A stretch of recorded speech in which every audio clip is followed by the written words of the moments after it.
Welcome to week 3 of the Replies, where we break down the most head-turning moments each week in Big Ten football. I'm your host, Emily Eamon, joined by former Husker Kenny Bell and former Buckeye Joshua Perry.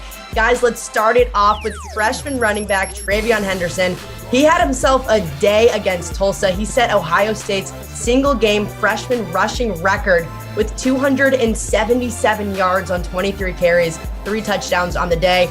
Joshua, what impressed you most about Henderson this game? Well, first off, he dethroned the 2-time Heisman Trophy winner, Archie Griffin, which is a big deal. But I know Archie personally, and I know that he's probably happier than anybody for TreVeyon right now.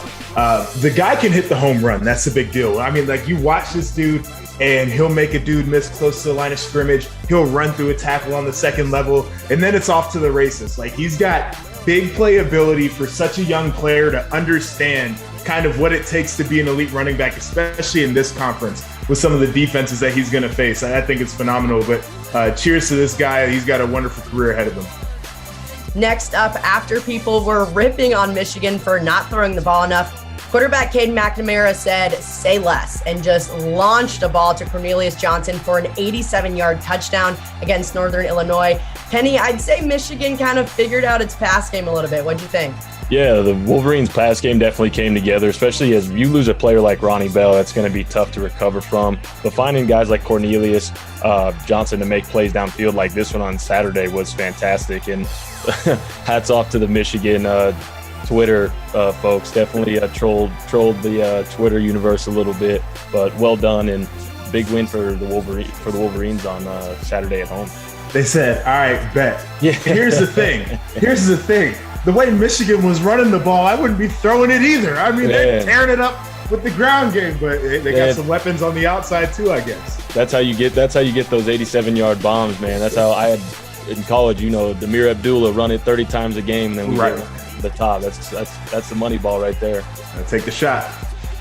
Next up, we were just talking about how refs are getting taken out left and right.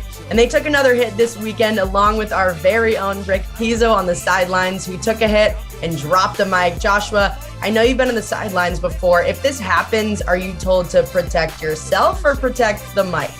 Well, protect yourself for sure. But Rick, come on, man. You gotta help the official out because you could see it. She really couldn't see it coming. And then the way you drop the mic, like, come on, man. You gotta at least do it with a little bit of grace, Rick. But ultimately, he got up. He didn't even really hit the ground. As a matter of fact, it was more like a burpee type situation for him. Strong guy out there. But come on, Rick. We gotta do a little bit better. Yeah, I agree. I mean, not the physicality wasn't too bad. I mean, he moved around it a touch, but it was really the mic drop. Like, ball security is job security there, Rick. That was a weak fumble. I'm very suspicious of that. Penn State had their annual whiteout game last weekend against Auburn, where we had a good Saquon Barkley impression, and head coach James Franklin sending a lot of praise to his quarterback, Sean Clifford. Joshua, you've talked about how hard it is to play in these whiteout games. What did you take away from this one?